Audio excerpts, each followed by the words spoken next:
జాతీయవాద జర్నలిజానికి అసలైన వేదిక నేషనలిస్ట్ హబ్ ని సబ్స్క్రైబ్ చేసుకోండి. నోటిఫికేషన్స్ కోసం బెల్ ఐకాన్ పై క్లిక్ చేయండి.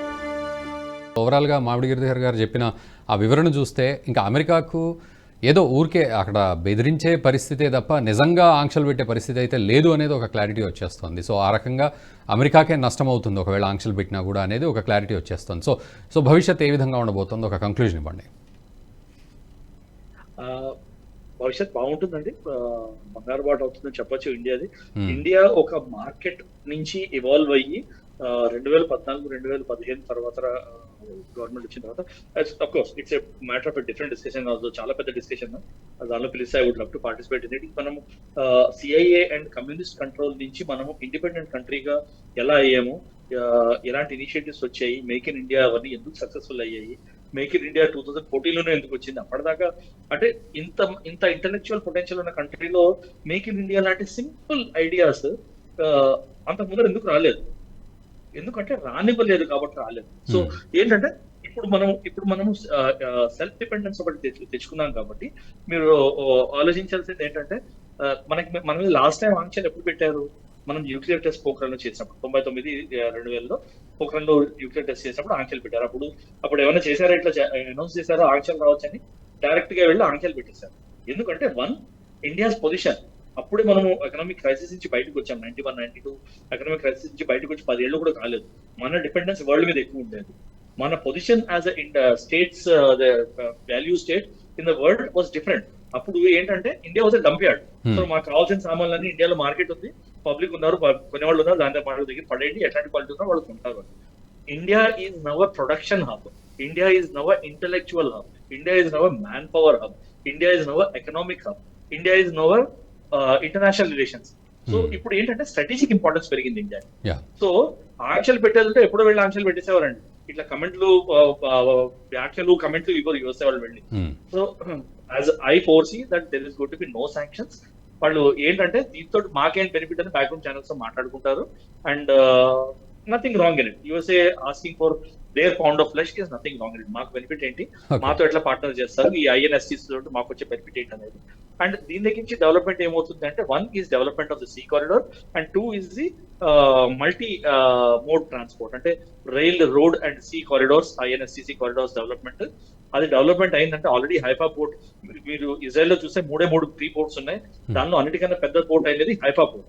హైఫా పోర్ట్ లో మనం అదానీ కాంట్రాక్ట్ వెళ్ళంగానే ఒక ఇంటర్నేషనల్ మెసేజ్ చాలా క్లియర్ గా, స్పెషల్లీ మిడిల్ ఈస్ట్ కంట్రీస్ కి, ఇంటర్నేషనల్ కమ్యూనిటీస్ కి వెళ్ళిపోయిన మెసేజ్ ఏంటంటే India and Israel are inseparable friends.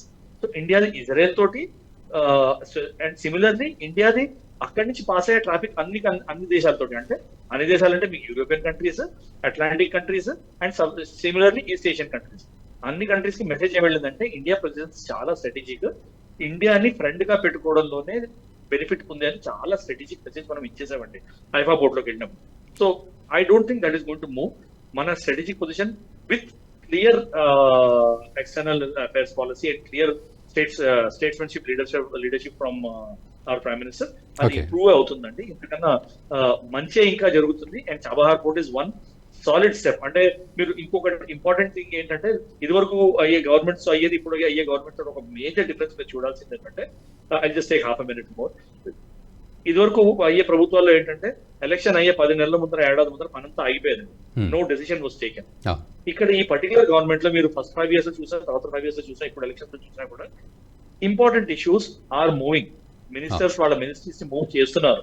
మేము ఎలక్షన్ గెలుస్తామా గెలవమా, గెలిస్తే ఎలా ఉంటుంది, గెలవకపోతే ఎలా ఉంటుంది అన్న దువిధలో లేరు వాళ్ళు.